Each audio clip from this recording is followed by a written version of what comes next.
Halo, assalamualaikum warahmatullahi wabarakatuh. Perkenalkan, nama saya Firman Andrega Juliano dengan NIM 2411420082. Di sini saya akan presentasikan apa itu karya seni romantisme beserta karya contohnya. Apa itu romantisme? Romantisme adalah genre yang mengedepankan unsur emosional karya dengan cara melukiskan dan mengkonstruksi citra dengan suasana dramatis dan memiliki suasana seperti dalam mimpi. Aliran ini berfokus pada emosi, imajinasi, dan ide, kembali ke keniscayaan sejarah dan alam. Romantisme adalah bentuk perlawanan terhadap seni neoklasik yang terkait oleh norma dan selalu seimbang namun statis. Gerakan tersebut juga berusaha untuk mendistorsi adat istiadat sosial, terutama yang berkaitan dengan status kebangsaan pada saat itu. Kenapa disebut romantisme? Pada aliran romantisme diambil dari kata dasar roman. Romantisme berarti hal yang keroman-romanan. Di bidang sastra Indonesia, aliran ini juga bisa disebut dengan aliran romantik untuk membedakan dari istilah romantis. Terkadang banyak orang yang menyebut aliran ini sebagai aliran romantisme. Meskipun mirip, sebetulnya keduanya sama sekali tidak memiliki kepadanan kata yang sedikit pun. Sejarah aliran romantisme. Romantisme dapat ditelusuri kembali ke Eropa Barat pada akhir abad ke-18. Gerakan seni romantisme adalah aliran seni yang berawal dari sastra, merambah ke dunia seni rupa, dan kemudian ke gerakan intelektual umum saat itu. Istilah romantisme pertama kali digunakan di Jerman pada akhir 1700-an oleh kritikus seni August dan Friedrich Schiller yang menulis sebuah buku kritis berjudul Romantic Poets.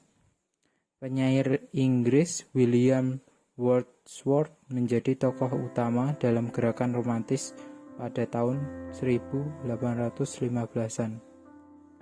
Ide utama Wordsworth adalah bahwa puisi harus menjadi ledakan spontan dari emosi yang kuat. Romantisme yang menentang tatanan sosial, kepercayaan lokal, dan nilai-nilai yang mapan menjadi gerakan seni yang dominan di seluruh Eropa pada tahun 1820-an. Sejarah munculnya romantisme dipengaruhi oleh munculnya revolusi industri yang mulai meninggalkan alam dan merusak lingkungan. Banyak seniman yang menolak praktik manufaktur tidak menyadari dampak negatifnya terhadap alam. Meskipun tidak diklasifikasikan sebagai Art Nouveau, romantisme menentang gerakan seni klasik yang sudah ada sebelumnya. Romantisme mulai mengeksplorasi bentuk-bentuk estetika yang lain yang tidak hanya mencari keindahan suatu objek. Romantisme mengeksplorasi nilai luhur subjek sebagai alternatif kecantikan dan kecantikan fisik. Ciri-ciri aliran romantisme. 1. Objektif. Penciptaan seni dipandang sebagai ekspresi diri seniman. Kedua, imajinatif. Walaupun adegan-adegan yang digunakan dalam percintaan masih realistis, bukan fantasi, cenderung terkesan teatrikal dan di luar adegan biasa. Untuk membuat adegan-adegan tersebut membutuhkan imajinasi. Ketiga, gambar atau pemandangan memiliki kualitas seperti mimpi. Keempat, menggunakan intensitas emosional yang tinggi. Dan yang terakhir, menjelaskan perasaan kuat yang tidak literal atau gunakan gambar dan simbol. Contoh karya seni romantisme, Wanderer Above a Sea of Fog oleh Caspar David Friedrich. Caspar David Friedrich juga melukiskan dirinya sendiri dalam pose romantik, yaitu seorang pria tampan terpesona oleh keindahan alam yang seakan bersifat supranatural.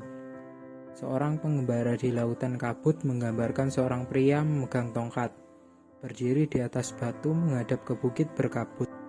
Rambutnya tertiup angin di depan langit yang dipenuhi awan putih yang sulit dibedakan dengan kabut.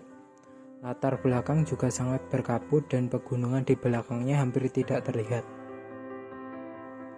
Friedrich menyamakan pemandangan itu dengan lautan kabut. Ini adalah contoh ide seniman romantis yang lukisannya selalu menggunakan simbolisme dan gambar. Interpretasi gambar tersebut adalah ketika seseorang merenungkan lautan kabut yang tak berujung di depannya, dia tidak tahu apa yang menantinya di depan. Semuanya sangat tidak terduga. Orang hanya bisa melihat petunjuk kecil yang tersembunyi di balik laut. Manusia tidak sebanding dengan alam dunia yang luas dan misterius, seperti yang digambarkan dalam pemandangan laut yang berkabut dalam lukisan itu. Namun meski rintangan ada di mana-mana, tidak menghentikan langkah manusia dengan segala kebijaksanaannya, menggunakan tongkat pakaian hangat untuk menjelajahi dunia. Sekian dari saya, terima kasih. Wassalamualaikum warahmatullahi wabarakatuh.